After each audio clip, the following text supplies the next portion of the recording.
Bienvenue dans ce nouveau tuto sur les pompes doseuses, toujours accompagné de notre expert Frédéric. Si j'ai bien compris tout ce que tu nous dis depuis le début, là qu'est-ce qu'on a? On a une pompe doseuse à membrane avec moteur, c'est bien ça? Exactement. Ok, qu'est-ce que tu peux nous en dire s'il te plaît? Comme tu peux le voir ici, donc la pompe est équipée d'un moteur. D'accord. On est toujours donc sur une pompe doseuse dite à membrane, hein. Donc tu vas retrouver donc le doseur ici, qui est le même que sur une pompe électromagnétique. Tu vas donc retrouver le doseur proprement dit. Donc là par exemple, tu vois, c'est un doseur en PVDF. En PVDF, Ouais, ok. Qui est en fait une matière plastique qui permet de pouvoir supporter 99% des produits qu'on va utiliser sur les produits dans le domaine de l'eau potable. D'accord. Et donc, ce doseur est équipé de clapets. Donc, tu vas retrouver ici un clapet d'aspiration, D'accord. un clapet refoulement, le doseur. Et dans le doseur, on va retrouver la membrane. D'accord. Et en fait, si tu veux, la membrane va pouvoir aspirer et pousser le produit chimique. D'accord. Et donc là, ici, ça va être un moteur qui va permettre de pouvoir faire ce fameux déplacement de la membrane. Ok. Donc, tu vois que tu vas retrouver le doseur sur cette partie-là. Attends, on va la tourner un peu plus face à la caméra ici. Donc c'est cette partie-là, hein, ce que tu viens de Voilà. nous montrer, elle est juste là. Ok. C'est ça. Très bien. Donc cette partie-là. Et donc du coup, il va falloir faire des mouvements de va-et-vient de la membrane. Pour cela, on va donc avoir un moteur qui va tourner, bien sûr, et qui va ensuite entraîner ce qu'on appelle un excentrique, qui va permettre de passer des mouvements rotatifs du moteur à des mouvements alternatifs permettant de pouvoir aspirer et refouler. Tu as donc un moteur, un excentrique, un doseur. C'est ce qu'on appelle une pompe doseuse à moteur. D'accord. Alors, du coup, excuse-moi, question peut-être un petit peu technique, désolé messieurs, dames, mais avant d'aller plus loin, est-ce que tu peux nous rappeler la différence entre une pompe doseuse à moteur et une pompe doseuse électromagnétique? Pardon, c'est moi qui bafouille. Une pompe doseuse à moteur et une pompe doseuse électromagnétique. Tu peux nous parler rapidement des avantages et des inconvénients? Bien sûr. Tous deux utilisent un doseur équipé d'une membrane. Ok. La question, c'est comment est-ce que tu vas créer les mouvements d'aller-retour de la membrane. Sur une pompe électromagnétique, ça va être un électroaimant. Donc une pompe électromagnétique, tu vas plutôt la rencontrer sur les petits débits, de 0 à 20 litres/heure. Sauf qu'au-dessus de ces débits-là, on va être obligé d'utiliser un moteur parce qu'en fait, l'électroaimant ne sera pas assez puissant pour pouvoir embarquer beaucoup plus de produits. Donc les pompes électromagnétiques sont plutôt pour les petits débits et les pompes à moteur, on va dire qu'elles démarrent à peu près à 10 litres/heure et vont jusqu'à grosso modo 1000 litres/heure. Est-ce que tu peux commencer par nous parler de cette pompe à membrane, pompe doseuse à membrane, à moteur, simple, c'est-à-dire sans affichage? Bien sûr. Alors, les pompes doseuses à moteur, chez nous, s'appellent la famille Sigma. Donc, on a tout d'abord la Sigma 1, la Sigma 2 et la Sigma 3. On va donc, avec cette famille de pompes, balayer un débit de 10 litres/heure jusqu'à à peu près 1000 litres/heure. Et donc, en effet, on a un modèle basique, qui est donc une pompe sans afficheur, où en fait, on va retrouver le doseur, le moteur, l'excentrique, et ici, un vernier qui te permet de pouvoir régler la quantité injectée par coup de membrane. D'accord.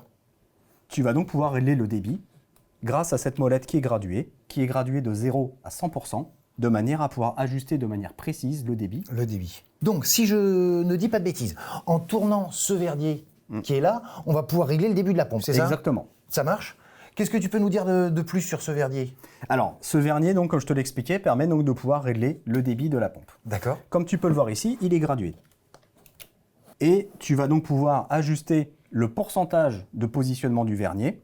Il est gradué de 0 à 100%, mais on recommande toujours d'être entre 30 et 100% de ce réglage. Pourquoi entre 30 et 100? Alors, Pourquoi pas en dessous de 30 par exemple? Très bonne question. Déjà, Merci. pourquoi pas en dessous de 30? C'est qu'en fait, tu vas régler le déplacement de la membrane. D'accord. Est-ce que la membrane fait toute la longueur de la chambre ou simplement une petite partie de la chambre du doseur? Du coup, si tu vas mettre ton vernier en dessous de 30%, le problème c'est que la membrane va quasiment pas se déplacer et la pompe aura du mal à aspirer et du mal à refouler. C'est pour ça qu'il faut minimum 30%. Et sur ces pompes-là, on n'a aucun problème de pouvoir monter jusqu'à 100%. Ok, bon bah impeccable. Est-ce que tu voudrais éventuellement me montrer comment ça fonctionne? Ah oui, si tu veux, j'ai un modèle de démonstration. Allez, on est dingue.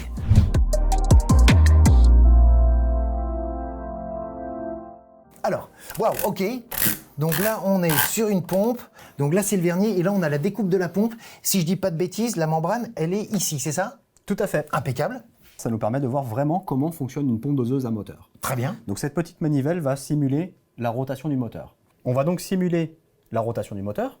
Et comme tu vas le voir, l'excentrique va pouvoir faire des systèmes de va-et-vient. Et la membrane dans le doseur, tu vas la voir se déplacer. Très bien. Ah oui, c'est flagrant. Tu vois? Et en l'occurrence, le déplacement de la membrane va dépendre de la valeur du vernier que j'aurai réglé. Si par exemple je règle un vernier plus bas, tu vas voir que le déplacement de la membrane va être beaucoup plus faible. Super, bah écoute, merci beaucoup Frédéric. Juste une question, est-ce que je peux tourner le vernier quand la pompe est arrêtée? Non, franchement, c'est pas recommandé. C'est un petit peu comme si tu essayais de changer les vitesses de ton vélo à l'arrêt. On préfère toujours tourner le vernier quand la pompe est en fonctionnement. Merci beaucoup pour cette démo. Moi, ce que je te propose, c'est que paf, tu nous remets celle-là en dessous, parce qu'elle n'est pas en très bon état. Hop, on va remonter la plus simple. Petit résumé, donc vous avez bien compris que ce type de pompe à moteur est bien adapté pour des utilisations simples si le débit souhaité est supérieur à 10 litres par heure. C'est bien ça? Oui. Génial. Bon, alors attends, moi j'ai une question qui me brûle les lèvres depuis tout à l'heure. C'est quoi ça? Ça me titille depuis tout à l'heure. C'est quoi ce bitonio là? Ah, ça c'est un petit bitonio qui est un brevet prominent. C'est le détecteur de rupture de membrane. Ce que je te propose, c'est directement de le voir sur le doseur découpé. En fait, si tu veux, quand une membrane se déchire, en temps normal, le liquide va sortir à l'extérieur de la pompe. Le problème, c'est que tu en mets partout. Tout à fait. Et surtout, tu n'injectes plus, ce qui est problématique. C'est pour ça qu'on a donc créé ce fameux brevet, où en fait, la membrane est équipée d'une double couche. La membrane de dosage classique en téflon, Ok. et une deuxième membrane de sécurité. D'accord. La membrane ici va se déchirer, par usure ou par une particule qui sera venue l'abîmer. Auquel cas, il y a un petit canal qui va en fait gonfler cette petite vessie et qui, quand elle va gonfler, va activer le détecteur que tu as ici derrière. Où en fait, on va actionner ce petit bitonio qui te fait sortir cet indicateur au rouge. À partir de là, tu sais que la membrane est déchirée et on continue à fonctionner sur la membrane de sécurité. Donc là, on est d'accord qu'on a deux pompes qui sont quasiment similaires. Si on regarde un petit peu, là, on a le moteur, là, on a le vernier des deux côtés.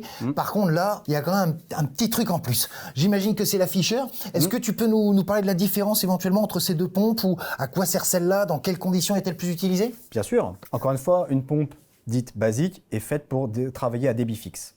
Or, si le débit d'eau fluctue, il est important que la pompe doseuse fluctue en débit, de manière à toujours injecter de manière proportionnelle. Et c'est là où une pompe basique atteint ses limites et qu'il est nécessaire de basculer sur une pompe avec un afficheur. La conception hydraulique est strictement identique, sauf qu'en fait, on va embarquer une carte électronique sous la pompe avec un variateur de vitesse, de manière à ce que la pompe puisse adapter automatiquement son débit en fonction d'une information externe, comme par exemple des impulsions ou du signal 420 mA. Donc autrement dit, cette pompe-là peut être capable d'être asservie à une information externe de manière à pouvoir auto-réguler le débit en fonction du besoin. Du coup, tu vas donc retrouver la même conception hydraulique, cette fameuse carte électronique, un afficheur, qui en plus te permet de faire un affichage directement en litres par heure, ce qui est quand même beaucoup plus confortable qu'un simple vernier de réglage. Comme on le voit en dessous, on a différentes entrées et sorties, de manière à par exemple rentrer le câble de commande externe. Tu sais, on en a parlé dans les accessoires de notre tutoriel, mais ce câble est nécessaire et obligatoire quand on va utiliser une pompe avec un afficheur, car sans ça, on risque de dégrader la carte électronique. Et dans ce cas, on va donc utiliser la borne spécifique pour ce câble de commande externe. Comme tu peux le voir, il y a également d'autres entrées ici, qui correspondent à une entrée détection niveau, une entrée contrôle de dosage, où en fait on est capable de rajouter un élément supplémentaire pour s'assurer que la pompe dose. D'accord. Et ainsi que le détecteur de rupture de membrane. Le fameux petit bitonio sort au rouge, sauf qu'il faut qu'il y ait quelqu'un devant.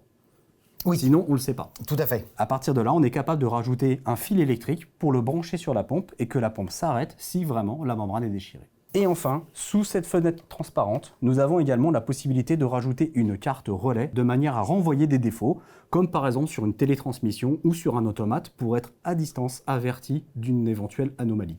D'accord. Bon, bah écoute, je pense qu'on est plutôt complet dans le descriptif de cette pompe. A-t-elle d'autres fonctionnalités encore? En effet, cette pompe-là peut être asservie soit en mode manuel, à débit fixe, soit par des impulsions qui peuvent venir d'un compteur à impulsion ou d'un régulateur, mais aussi par un signal 420 mA, comme par exemple un débitmètre d'eau à traiter ou un régulateur de chlore. Et on a également des déclinaisons avec du Profibus, du Modbus, tout autre protocole numérique. Donc en effet, on a le champ des possibles avec ce genre de modèle, et on va donc s'adapter par rapport à la configuration d'asservissement que le client a besoin.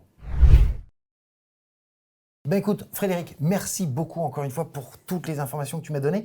Mais encore une fois, je suis navré, une question de néophyte. Pourquoi on prendrait celle-là? Pourquoi ne pas prendre que la Sigma 2 en fait? Alors, si tu veux, c'est que déjà, celle-là est bien sûr beaucoup plus chère que celle-ci. D'accord. Est-ce que tu as vraiment besoin d'avoir toutes les fonctionnalités de celle-ci?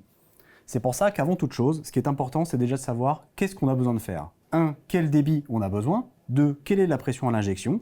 3. Bien évidemment, quel est le produit à véhiculer. Mais aussi et surtout, quels asservissements est-ce que j'ai besoin. Est-ce que j'ai besoin d'avoir une pompe sophistiquée ou plutôt simple.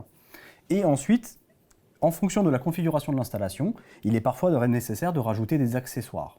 Des accessoires supplémentaires que tu peux avoir dans un autre tutoriel spécial pour les accessoires. Eh bien écoute, merci beaucoup de nous avoir parlé avec autant d'enthousiasme de ces pompes Sigma. Hein. C'était le tuto de présentation de ces pompes. Quant à nous, on se retrouve très bientôt avec Frédéric pour le prochain tuto. À bientôt.